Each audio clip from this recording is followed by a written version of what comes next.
નમસ્કાર વિદ્યાર્થી મિત્રો, આજના વર્ચ્યુઅલ ક્લાસરૂમ ટ્રેનિંગ પ્રોગ્રામ અંતર્ગત હું આપનું હાર્દિક સ્વાગત કરું છું. મિત્રો, આપણે પાછલા લેસનમાં જોઈ ગયા ઇલેક્ટ્રિકલ એનર્જીનું ઉત્પાદન. હવે એ જ ઇલેક્ટ્રિકલ એનર્જીનું ટ્રાન્સમિશન અને ડિસ્ટ્રીબ્યુશન આપણે આ લેસનમાં વધારે માહિતી મેળવીશું.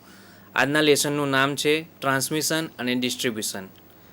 ઇલેક્ટ્રિકલ એનર્જીનું જનરેશન, એ જ એનર્જીનું ટ્રાન્સમિશન તથા તેનું જ ડિસ્ટ્રીબ્યુશન આપણા ઘર અથવા આપણા ઉદ્યોગો સુધી આખી સિસ્ટમને કહેવાય છે electrical supply system. Power station load સેન્ટરથી દૂર હોવાના લીધે ઇલેક્ટ્રિકલ એનર્જીનું ટ્રાન્સમિશન જરૂરી થઈ પડે છે તથા તે જ ટ્રાન્સમિટ થયેલી ઇલેક્ટ્રિકલ એનર્જી આપણા ઘર સુધી પહોંચે તે માટે તેનું ડિસ્ટ્રીબ્યુશન પણ જરૂરી થઈ પડે છે. તમને એક એનિમેટેડ પિક્ચર બતાવી દઉં, જેમાં તમે સૌ પ્રથમ જોઈ શકો છો કે પાવર પ્લાન્ટ દ્વારા ઇલેક્ટ્રિકલ એનર્જીનું ઉત્પાદન થાય છે, તેનું પાવર ગ્રીડ દ્વારા ટ્રાન્સમિશન થાય છે, સબસ્ટેશન દ્વારા તેનું ડિસ્ટ્રીબ્યુશન થાય છે અને તે જ ઇલેક્ટ્રિકલ એનર્જી આપણને મળી રહે છે. ઇલેક્ટ્રિકલ એનર્જી સપ્લાય સિસ્ટમના થોડા એલિમેન્ટ્સ આપણે જોઈ લઈએ. તો તેમાં સૌ પ્રથમ આવે છે જનરેટિંગ સ્ટેશન, જ્યાં ઇલેક્ટ્રિકલ એનર્જીનું ઉત્પાદન કરવામાં આવે છે. બીજું છે પ્રાઇમરી ટ્રાન્સમિશન, એટલે કે ઇલેક્ટ્રિકલ એનર્જી જે ઉત્પાદિત થયેલી છે તેને પ્રાઇમરી સબસ્ટેશન સુધી લઈ જવામાં આવતી લાઇનને આપણે કહીશું પ્રાઇમરી ટ્રાન્સમિશન લાઇન. ત્યાંથી સેકન્ડરી સબસ્ટેશન સુધી લઈ જતી લાઇનને આપણે કહીશું સેકન્ડરી ટ્રાન્સમિશન લાઇન. અને ત્યાંથી ડિસ્ટ્રીબ્યુશન સબસ્ટેશન સુધી લઈ જતી લાઇનને આપણે કહીશું પ્રાઇમરી ડિસ્ટ્રીબ્યુશન લાઇન. અને ત્યાંથી આપણા ઘર આગળ આવેલા ડિસ્ટ્રીબ્યુશન ટ્રાન્સફોર્મર સુધી લઈ જતી લાઇનને આપણે કહીશું સેકન્ડરી ડિસ્ટ્રીબ્યુશન લાઇન. ઇલેક્ટ્રિકલ એનર્જીના ટ્રાન્સમિશન તેમજ ડિસ્ટ્રીબ્યુશનનો એક લેઆઉટ તમને બતાવી દઉં. તો તેમાં સૌ પ્રથમ તમે જોઈ શકો છો જે જી લખેલો છે તે છે જનરેટિંગ સ્ટેશન. ત્યાંથી ઇલેક્ટ્રિકલ એનર્જીનું ઉત્પાદન થાય છે, જે બેઝિકલી 3.3 કિલોવોલ્ટ અથવા 6.6 કિલોવોલ્ટ હોય છે. તેનું સ્ટેપ અપ ટ્રાન્સફોર્મર દ્વારા ટ્રાન્સમિશન કરવામાં આવે છે, જે જનરલી 132, 220 અથવા 400 કેવી સુધી પણ હોઈ શકે છે. તથા પ્રાઇમરી સબસ્ટેશન સુધી આવતા તેનું સ્ટેપ ડાઉન કરવામાં આવે છે, જે 66 અથવા 33 કેવી હોઈ શકે છે. એ જ સબસ્ટેશનથી ફરીથી એનું ડિસ્ટ્રીબ્યુશન કરવામાં આવે છે, જે 3.3, 11 અથવા 6.6 કેવી હોઈ શકે છે. એ 6.6, 3.3 અથવા 11 કેવીનું ફરીથી પ્રાઇમરી સ્ટેશન દ્વારા ડિસ્ટ્રીબ્યુશન કરીને ઉદ્યોગો અથવા આપણા ઘરો સુધી પહોંચાડવામાં આવે છે. તમે જોઈ શકો છો પિક્ચરમાં જનરેટિંગ સ્ટેશન છે, ત્યાંથી એક તરફ ટ્રાન્સમિશન લાઇન જઈ રહી છે જેને પ્રાઇમરી ટ્રાન્સમિશન સિસ્ટમ કહીશું. ત્યાંથી સબસ્ટેશન સુધી આવતી લાઇનને કહીશું સેકન્ડરી ટ્રાન્સમિશન સિસ્ટમ. સબસ્ટેશનથી ડિસ્ટ્રીબ્યુટ થઈને આપણા ઘરના થાંભલા સુધી આવતી સિસ્ટમને કહીશું ડિસ્ટ્રીબ્યુશન સિસ્ટમ. હવે પ્રથમ આપણે ટ્રાન્સમિશન સિસ્ટમ વિશે માહિતી મેળવી લઈએ.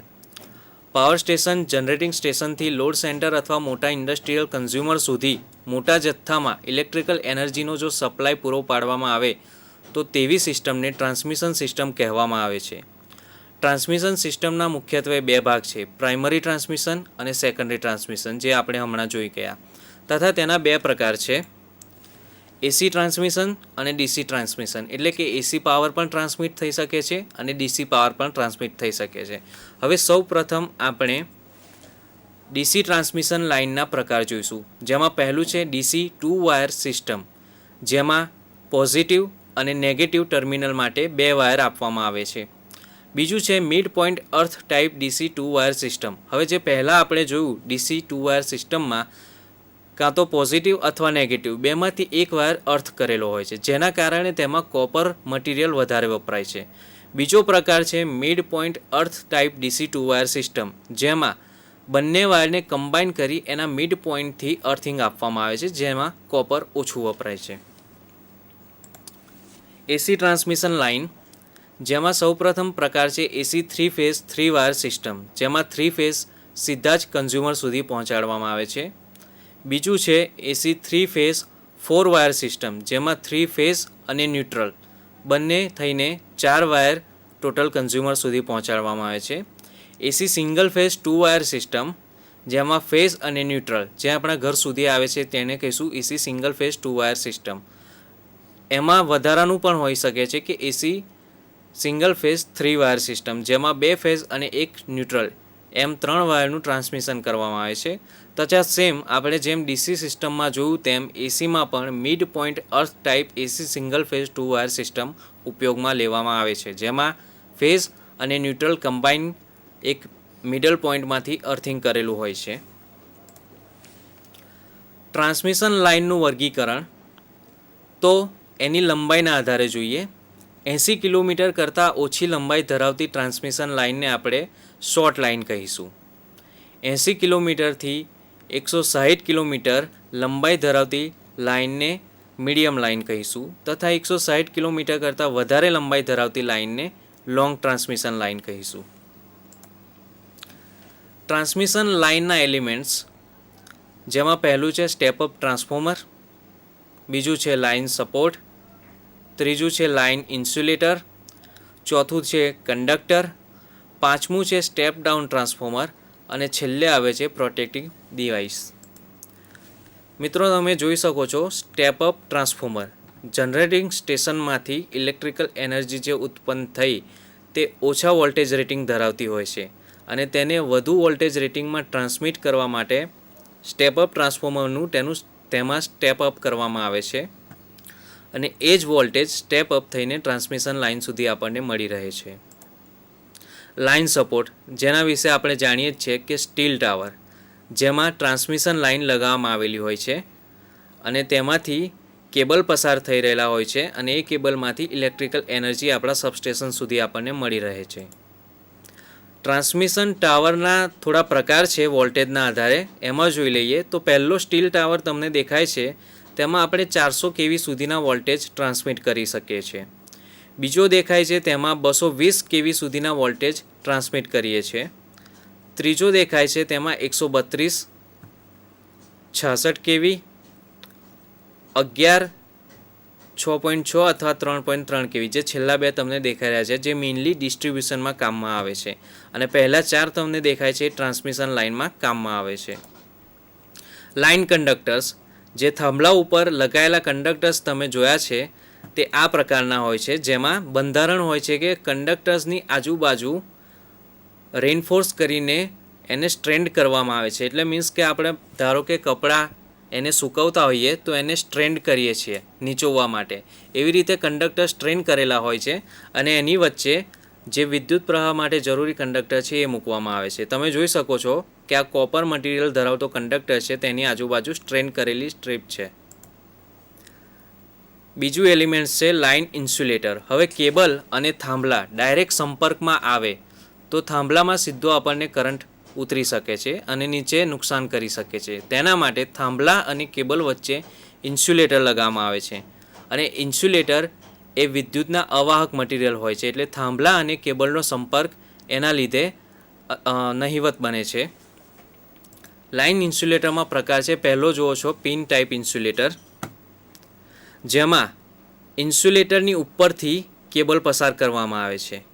એટલે કે થાંભલાની ઉપર ઇન્સ્યુલેટર ક્રોસઆર્મ પર લગાવેલું હોય છે અને તેની ઉપરથી કેબલ જઈ શકે છે. બીજું ટાઈપ છે સસ્પેન્શન ટાઈપ ઇન્સ્યુલેટર, જેમાં ડિસ્ક હોય છે અને ડિસ્કની નીચેથી ઇન્સ્યુલેટર પસાર કરવામાં આવે છે. Suspension type insulator mostly high tension અથવા એક્સ્ટ્રા હાઈ ટેન્શન લાઇન માટે વાપરવામાં આવે છે. ત્રીજું છે સેકલ ટાઈપ ઇન્સ્યુલેટર, જેમાં તમે જોઈ શકો છો કે ઇન્સ્યુલેટરની વચ્ચે હોલ આપેલો છે. એટલે માનો કે થાંભલાથી 90 અંશના કાટખૂણે આપણને જો ટ્રાન્સમિશન લાઇન પસાર કરવી હોય તો તેવા સંજોગોમાં સેકલ ટાઈપ ઇન્સ્યુલેટરનો આપણે ઉપયોગ કરી શકીએ છીએ. સ્ટ્રેન ટાઈપ ઇન્સ્યુલેટર, હવે કોઈ એવી જગ્યા છે જ્યાં કેબલનું ખેંચાણ વધુ છે અથવા તમે કહી શકો કે કેબલનું ટેન્શન વધુ છે, તો તેવી જગ્યાએ સ્ટ્રેન ટાઈપ ઇન્સ્યુલેટરનો ઉપયોગ કરી શકાય છે. તમે જોઈ શકો છો આ ઇન્સ્યુલેટરનું બંધારણ સ્પ્રિંગ જેવું હોય છે, જેના કારણે ટેન્શન અથવા ખેંચાણ જેને તમે કહો છો તે આવવાથી આ ઇન્સ્યુલેટર થાંભલાથી કેબલને છૂટો થઈ શકતો નથી, કેબલ થાંભલાથી, અને સ્ટ્રેન ઇન્સ્યુલેટર તેને પકડી રાખે છે. સ્ટે અથવા એક ટાઈપ ઇન્સ્યુલેટર જે તમે નોર્મલી સ્ટે વાયર પર જોઈ શકો છો. સ્ટે વાયર જમીનના સંપર્કમાં આવે છે થાંભલાથી અને તેમાં લીકેજ કરંટ વહી ના શકે તે માટે તેની વચ્ચે એક અથવા સ્ટે ટાઈપ ઇન્સ્યુલેટર મૂકવામાં આવે છે. હવે વોલ્ટેજ મૂલ્યના આધારે ટ્રાન્સમિશન લાઇનનું વર્ગીકરણ આપણે જોઈ લઈએ. તો પહેલાં લો વોલ્ટેજ ટ્રાન્સમિશન લાઇન આપણે કોને કહીશું? તો 250 વોલ્ટ કરતાં વધારે ન હોય તેવા વોલ્ટેજનું જો ટ્રાન્સમિટ કરવામાં આવે તો તેવી લાઇનને કહીશું low voltage line. Medium voltage 650 voltage કરતાં વધારે ના હોય એટલે કે 250થી 650 વોલ્ટેજની વચ્ચે વોલ્ટેજનું ટ્રાન્સમિશન કરવામાં આવે તો તેવી લાઇનને કહીશું medium voltage line. High voltage line 33 kV એટલે કે 650 અને 33 kVની વચ્ચે આવતા તમામ વોલ્ટેજનું ટ્રાન્સમિશન માટે જે લાઇનની જરૂર છે તેને કહીશું high voltage line. Extra high voltage line 33 kV કરતાં વધારે તમામ વોલ્ટેજના ટ્રાન્સમિશન માટે વપરાતી લાઇનને કહીશું extra high voltage line. Practical ફિલ્ડમાં શબ્દો વપરાય છે એલટી, એચટી, EHT. તો તે શું છે એના વિશે વધુ માહિતી મેળવી લઈએ. એલટી લાઇન્સ તો નોર્મલી 230 વોલ્ટ અથવા 440 વોલ્ટની લાઇન જે ટ્રાન્સમિટ કરતા હોય છે તેને કહેવાય છે LT lines. HT lines normally 11 kVની લાઇન જે હોય છે 11 kV વોલ્ટેજના ટ્રાન્સમિશન માટે જે લાઇન જરૂરી છે તેવી લાઇનને કહેવાય છે એચટી લાઇન. અને એક્સ્ટ્રા હાઈ ટેન્શન લાઇન તો 66 kV, 132 kV, 220 kV અથવા 400 kVના ટ્રાન્સમિશન માટે વપરાતી લાઇનને કહીશું આપણે એક્સ્ટ્રા હાઈ ટેન્શન લાઇન. હવે ડિસ્ટ્રીબ્યુશન સિસ્ટમ વિશે વધુ માહિતી મેળવી લઈએ. તો જનરેટિંગ પાવર પ્લાન્ટમાંથી ઇલેક્ટ્રિકલ એનર્જીનું જનરેશન તથા તેનું ટ્રાન્સમિશન સબસ્ટેશન સુધી થાય છે. સબસ્ટેશનથી આપણા ઘર સુધી પહોંચાડતી સિસ્ટમને કહેવાય છે distribution system. Distribution system electrical પાવરને સબસ્ટેશનથી કન્ઝ્યુમર સુધી પહોંચાડવાનું કામ કરે છે. ડિસ્ટ્રીબ્યુશન સિસ્ટમના પણ બે પ્રકાર છે, જેમાં પહેલું છે પ્રાઇમરી ડિસ્ટ્રીબ્યુશન, બીજું છે સેકન્ડરી ડિસ્ટ્રીબ્યુશન. પ્રાઇમરી ડિસ્ટ્રીબ્યુશન એટલે કે ડિસ્ટ્રીબ્યુશન સ્ટેશનથી ડિસ્ટ્રીબ્યુશન ટ્રાન્સફોર્મર સુધી જે લાઇન વાપરવામાં આવે છે તેને કહેવાય છે પ્રાઇમરી ડિસ્ટ્રીબ્યુશન લાઇન. અને ડિસ્ટ્રીબ્યુશન ટ્રાન્સફોર્મરથી આપણા ઘર અથવા ઉદ્યોગો સુધી જે લાઇન આપવામાં આવે છે તેને કહેવાય છે સેકન્ડરી ડિસ્ટ્રીબ્યુશન લાઇન. તથા તેને સાંકળતી સિસ્ટમને કહેવાય છે પ્રાઇમરી ડિસ્ટ્રીબ્યુશન સિસ્ટમ અને સેકન્ડરી ડિસ્ટ્રીબ્યુશન સિસ્ટમ. ડિસ્ટ્રીબ્યુશન સિસ્ટમના મુખ્ય ભાગો આપણે જોઈ લઈએ. તો એમાં આવે છે ફીડર, ડિસ્ટ્રીબ્યુટર અને સર્વિસ મેઇન. ફીડર શું છે, ડિસ્ટ્રીબ્યુટર શું છે અને સર્વિસ મેઇન શું છે તે આપણે આગળ જોઈએ.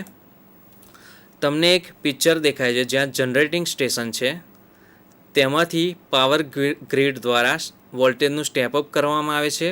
તેને ટ્રાન્સમિશન લાઇન દ્વારા સબસ્ટેશન એમાં પહોંચાડવામાં આવે છે જેને આપણે કહીશું પ્રાઇમરી સબસ્ટેશન. અને તથા પ્રાઇમરી સબસ્ટેશનથી સબસ્ટેશન બી એટલે કે સેકન્ડરી સબસ્ટેશન સુધી પણ ટ્રાન્સમિશન લાઇન જ ચાલુ રહે છે. હવે સેકન્ડરી સબસ્ટેશનથી લઈને ડિસ્ટ્રીબ્યુશન ટ્રાન્સફોર્મર સુધી આવતી લાઇનને આપણે કહીશું ફીડર. ડિસ્ટ્રીબ્યુશન સિસ્ટમથી આપણા ઘરની બહાર અથવા આપણા કંપની કે ઉદ્યોગોની બહાર જે થાંભલા આપેલા હોય છે ત્યાં સુધી આવતી લાઇનને આપણે કહીશું ડિસ્ટ્રીબ્યુટર. અને તે જ થાંભલાથી આપણા ઘર અથવા ઉદ્યોગો સુધી આપણા મીટર સુધી આવતી લાઇનને કહીશું આપણે સર્વિસ મેઇન. એટલે કે ફીડર, ડિસ્ટ્રીબ્યુટર અને સર્વિસ મેઇન. આ રીતે ડિસ્ટ્રીબ્યુશન સિસ્ટમના 3 મુખ્ય પ્રકાર છે. હવે આખો આપણે ઓવરવ્યૂ જોઈ લઈએ. જનરેટિંગ સ્ટેશન છે ત્યાંથી સ્ટેપ અપ કરવામાં આવે છે વોલ્ટેજને. વોલ્ટેજ સ્ટેપ અપ થયા પછી ટ્રાન્સમિશન ટાવર મારફતે ટ્રાન્સમિશન તેનું કરવામાં આવે છે. ફરીથી તેનું સ્ટેપ ડાઉન કરવામાં આવે છે. ફરીથી ટ્રાન્સમિશન લાઇનમાં ટ્રાન્સમિશન ટાવર મારફતે તેનું ટ્રાન્સમિશન કરવામાં આવે છે. ફરી સ્ટેપ ડાઉન કરવામાં આવે છે. સ્ટેપ ડાઉન ટ્રાન્સફોર્મર સબસ્ટેશનમાંથી તેનું ડિસ્ટ્રીબ્યુશન થાય છે જે તમારા થાંભલા સુધી પહોંચે છે જેને આપણે ફીડર કહ્યું. અને ત્યાંથી આપણા ઘર સુધી તેને પહોંચાડવામાં આવે છે જેને આપણે સર્વિસ મેઇન કહીએ છીએ. મિત્રો, તમે મારું લેક્ચર ધ્યાનથી સાંભળ્યું તે બદલ તમારો આભાર. નમસ્કાર.